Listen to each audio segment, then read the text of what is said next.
ಮಕ್ಕಳೇ, ಎಲ್ರಿಗೂ ನಮಸ್ಕಾರ. ನಾನು ನಿಮ್ಮ ಕನ್ನಡ ಶಿಕ್ಷಕಿ ಪವಿತ್ರ. ಮಕ್ಕಳೇ, ಇಂದಿನ ತರಗತಿಯಲ್ಲಿ ನಾವು ಗುಣಿತಾಕ್ಷರಗಳು 1 ಇದನ್ನ ಅಧ್ಯಯನವನ್ನ ಮಾಡೋಣ. ತಲೆಕಟ್ಟು, ಇಳಿಗೂಡಿಸು, ಗುಡಿಸಿನ ದೀರ್ಘ. ಇದನ್ನು ನಾವು ಇಂದಿನ ತರಗತಿಯಲ್ಲಿ ಅಧ್ಯಯನವನ್ನ ಮಾಡೋಣ. ಅದಕ್ಕಿಂತ ಮುಂಚೆ ಚಿತ್ರ ತೋರಿಸಿ ಪದವನ್ನ ಹೇಳಿಸಿ. ಇಲ್ಲಿ ಚಿತ್ರವನ್ನ ತೋರಿಸ್ತಾ ಇದ್ದೀನಿ. ಇವು ಯಾವ ಚಿತ್ರ ಅನ್ನೋದನ್ನ ನೀವೇನ್ ಮಾಡಬೇಕು, ಗುರುತಿಸ್ಬೇಕು. ಯಾವ ಚಿತ್ರ ಇದೆ ಇದು? ನೀವೆಲ್ಲ ಅಜ್ಜಿ ಜೊತೆ, ಅಮ್ಮನ ಜೊತೆ ಏನ್ ಮಾಡ್ತೀರಾ? ದೇವಸ್ಥಾನಕ್ಕೆ ಹೋಗಿರ್ತೀರಾ, ಹೌದಾ? ಅಲ್ಲಿರುತ್ತಿದ್ದು ಜಾತ್ರೆಗೆ ಹೋಗಿರ್ತೀರಾ, ಅಲ್ಲೂ ಕೂಡ ಇರುತ್ತೆ. ಏನಿದು? ವೆರಿ ಗುಡ್ ಮಕ್ಕಳ, ರಥ. ನೆಕ್ಸ್ಟು, ಇದ್ಯಾವ ಪ್ರಾಣಿ? ಇದನ್ನ ನಿಯತ್ತಿನ ಪ್ರಾಣಿ ಅಂತ ನಾವು ಹೇಳ್ತೀವಿ, ಹೌದಾ? ಇದು ನಮ್ಮ ಮನೆಯನ್ನ ಕಾಯುತ್ತೆ, ಹೌದಾ? ಯಾವ ಪ್ರಾಣಿ ಇದು? ಎಸ್, ನಾಯಿ. ನೆಕ್ಸ್ಟು, ಎಸ್ ಮಾ, ಯಾವ ಪಕ್ಷಿ ಇದು? ಬಣ್ಣ ಹಸಿರಾಗಿದೆ, ಮೂಗು ಕೆಂಪಾಗಿ ಕಾಣಿಸ್ತಾ ಇದೆ ನಿಮ್ಗೆ, ಹೌದಾ? ಯಾವುದಿದು? ಹಣ್ಣುಗಳನ್ನ ಕುಕ್ಕಿ ಕುಕ್ಕಿ ಒಂದು ಪಕ್ಷಿ ತಿನ್ನತ್ತೆ. ಯಾವ ಪಕ್ಷಿ ಇದು? ಎಸ್, ಗಿಳಿ. ನೆಕ್ಸ್ಟು, ಇದನ್ನ ಎಲ್ಲಿ ನೋಡಿದ್ದೀರಾ ಈ ಚಿತ್ರವನ್ನ? ದೇವಸ್ಥಾನದಲ್ಲ? ಮನೆಯಲ್ಲಿ ದೇವ್ರ ಮನೆ ಇರುತ್ತಲ್ಲ ಅಲ್ವಾ, ಅಲ್ಲಿನ? ಎಸ್, ಏನಿದು? ದೀಪ. ಆ ಕೊಟ್ಟಿರುವ ಪದಗಳನ್ನು ಗುಂಡಾಗಿ ನಕಲು ಮಾಡಿಸಿ. ಹೌದಾ ಮಕ್ಕಳೇ? ತಲೆ ಕಟ್ಟು ಅಂತ ಕೊಟ್ಟಿದ್ದಾರೆ ಇಲ್ಲಿ. ಈ ಚಿತ್ರವನ್ನ ನೀವು ಗಮನಿಸಬೇಕು. ಇದಕ್ಕೆ ನಾವೇನಂತ ಕರಿತೀವಿ? ತಲೆ ಕಟ್ಟು ಅಂತ ಹೇಳ್ತೀವಿ. ಇಲ್ಲಿ ಬರೆದಿರ್ತಕ್ಕಂಥ ಎಲ್ಲಾ ಪದಗಳು ತಲೆ ಕಟ್ಟು ಏನಿದೆಯಲ್ಲ ಅದನ್ನ ಒಳಗೊಂಡಿರ್ತಕ್ಕಂಥ ಪದಗಳು. ಅಬ್ಸರ್ವ್ ಮಾಡ್ಬೇಕು. ಕ ನೋಡಿ, ರ ನೋಡಿ, ಗ ನೋಡಿ, ಈ ರ ನೋಡಿ, ಹೌದಾ? ಚ ನೋಡಿ, ದ ನೋಡಿ, ತ, ಡ, ಹೌದಾ? ಎಲ್ಲವೂ ಕೂಡ ತಲೆಕಟ್ಟು ಒಳಗೊಂಡಿರ್ತಕ್ಕಂಥ ಪದಗಳು. ಈ ಪದಗಳನ್ನ ನೀವೇನ್ ಮಾಡ್ಬೇಕು? ಗುಂಡಾಗಿ ನಕಲು ಮಾಡಬೇಕು. ನಕಲು ಅಂದ್ರೆ ಬರಿಬೇಕು ಅಂತ ಅರ್ಥ. ಎಸ್ ಮಾ. ಈಗ ಕರ, ಕಗ, ಘನ, ಚಟ, ಕರ, ಕಗ, ಘನ, ಚಟ, ಹೌದಾ? ಈ ಎಲ್ಲ ಶಬ್ದಗಳು, ಈ ಎಲ್ಲ ಪದಗಳು ಕೂಡ ತಲೆಕಟ್ಟು ಒಳಗೊಂಡಿರ್ತಕ್ಕಂಥ ಪದಗಳು. ನೆಕ್ಸ್ಟ್ ವರ್ಡ್ಸು, ನೆಕ್ಸ್ಟ್ ಪದಗಳು: ಛಂದ, ತಡ, ರಥ, ಧನ, ಹೌದಾ? ನೆಕ್ಸ್ಟು ಛಂದ, ತಡ, ರಥ, ಧನ, ಹೌದಾ? ಈ ರೀತಿಯಾಗಿ ನೀವೇನ್ ಮಾಡಬೇಕು? ಪದಗಳನ್ನ ಗುಂಡಾಗಿ ಬರೆಯಲಿಕ್ಕೆ ಪ್ರಯತ್ನ ಮಾಡಬೇಕು. ಇಳಿ, ಹೌದಾ? ಈಗ ತಲೆಕಟ್ಟು ನೋಡಿದ್ರಿ ನೀವೀಗ. ಇಳಿ ಅಂದ್ರೆ ಕಾ, ಗಾ, ಜಾ, ಚಾ, ತಾ, ಡಾ, ಪಾ, ತಾ, ಹೌದಾ? ಯಾಕೆ ನಾವು ಕಾ, ಗಾ ಅಂತ ಹೇಳಿದ್ವಿ ಹೇಳಿ? ಇಲ್ಲಿ ಇಳಿ ತಲೆಕಟ್ಟು ಏನಾಗಿದೆ? ಇಳಿ ಮುಖದಲ್ಲಿ ನಮಗೆ ಕಾಣಿಸ್ತಾ ಇದೆ, ಹೌದಾ? ಇದಕ್ಕೆ ನಾವು ಇಳಿ ಅಂತ ಹೇಳ್ತೀವಿ. ಓಕೆ, ಇಲ್ಲಿ ಕೊಟ್ಟಿರ್ತಕ್ಕಂಥ ಪದಗಳನ್ನ ನೀವೇನ್ ಮಾಡ್ಬೇಕು? ಬರಿಬೇಕು ಮಕ್ಕಳೇ. ಈಗ ಮೊದಲಿಗೆ ಈ ಪದಗಳನ್ನ ನಾನು ಹೇಳ್ತೀನಿ, ನೀವು ಕೂಡ ಈ ಪದವನ್ನ ಓದ್ಬೇಕು. ಕಾಲ, ಗಾನ, ಜಾನ, ಚಾಚಾ, ಡಾಬಾ, ತಾತ, ಪಾಯಸ, ಟಾಮ್ ಟಾಮ್, ಹೌದಾ?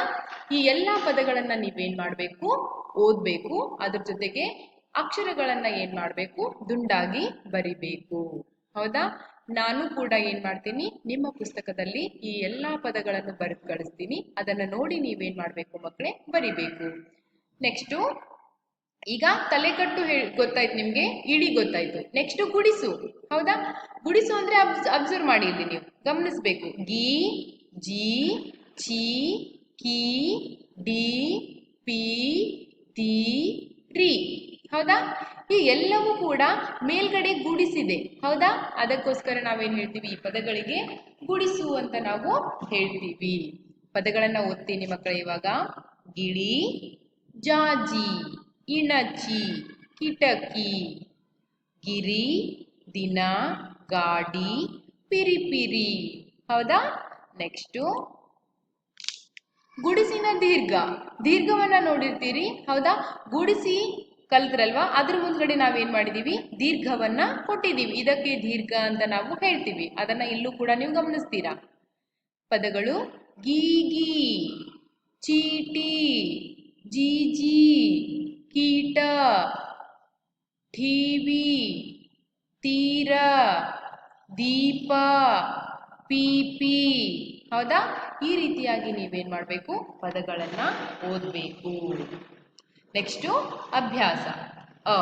ನೀಡಿರುವ ಪದಗಳನ್ನು ಸ್ಪಷ್ಟವಾಗಿ ಉಚ್ಚರಿಸಲು ಹೇಳಿ. ನರಿ, ಗಿಳಿ, ಇಲಿ, ಕಿವಿ, ರಾಜ, ಲಾರಿ, ವಾಣಿ, ಹಾರ, ನಾಯಿ, ಮಿಠಾಯಿ, ಕಾಯಿ, ಹಾಣಿ, ಕಾಳಿ, ಯಾಗ, ಬೀಗ, ರೀತಿ, ಲೀಲಾ, ವೀರ, ಶೀತ.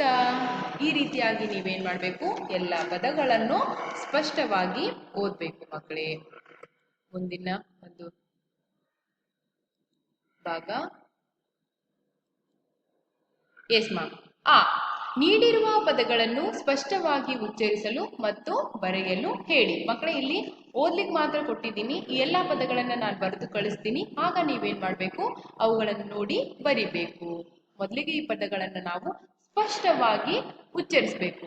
ಬಾಯಿ, ಬಿಳಿ, ಗಿರಿ, ಲಾಲಿ, ಲೀಲ, ವಾಣಿ, ವಿನಯ, ವೀಣ, ಶಾಖ, ಶಿವ, ಸೀಸ, ಸಾಲ, ಸಿಹಿ, ಸೀತ, ಹಾದಿ, ಹಿಮ, ವೀರ, ಹಳಿ, ಬಿಡಿ, ಬೀದಿ. ಎಸ್ ಮಾ. ಈ ರೀತಿಯಾಗಿ ಪದಗಳನ್ನ ಸ್ಪಷ್ಟವಾಗಿ ಹೇಳಬೇಕು ನೀವು. ನೆಕ್ಸ್ಟು ಈ. ಕೊಟ್ಟಿರುವ ವಾಕ್ಯಗಳನ್ನು ಓದಿಸಿ ಮತ್ತೆ ಬರಿಬೇಕು. ಈ ಎಲ್ಲ ವಾಕ್ಯಗಳನ್ನು ಕೂಡ ನೀವೇನ್ ಮಾಡಬೇಕು, ಬರಿಬೇಕು. ಸಾವಿರ ಹಾಡಿನ ಸರದಾರ, ಸಾವಿರ ಹಾಡಿನ ಸರದಾರ.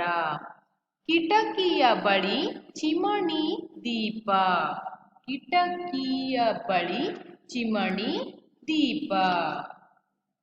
ಸೀತಾಳ ತಂಗಿ ನೀತ, ಸೀತಾಳ ತಂಗಿ ನೀತ. ನೀತ ಪಿಪಿ ತ, ನೀತ ಪಿಪಿ ತ. ಹೌದಾ. ಈ ರೀತಿಯಾಗಿ ಕೊಟ್ಟಿರ್ತಕ್ಕಂಥ ವಾಕ್ಯಗಳನ್ನ ನೀವೇನ್ ಮಾಡಬೇಕು, ಸ್ಪಷ್ಟವಾಗಿ ಓದಬೇಕು. ನಂತರ ನಾ ಏನ್ ಮಾಡ್ತೀನಿ, ಎಲ್ಲ ವಾಕ್ಯಗಳನ್ನ ಮತ್ತು ಕೊಟ್ಟಿರ್ತಕ್ಕಂಥ ಪದಗಳನ್ನ ಬರೆದು ನಾನು ನಿಮಗೆ ಕಳಿಸ್ತೀನಿ. ಅವುಗಳನ್ನು ನೋಡಿ ನೀವು ಬರಿಬೇಕು. ಮಕ್ಕಳೇ, ಇಂದಿನ ತರಗತಿಯಲ್ಲಿ ನೀವೇನ್ ಮಾಡಿದ್ದೀರಿ, ಗುಣಿತಾಕ್ಷರಗಳು. ಹೌದಾ.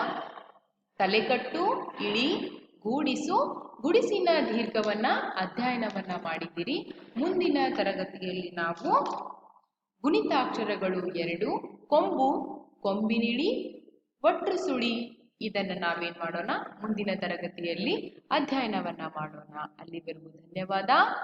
ಒಳ್ಳೆಯದಾಗ್ಲಿ.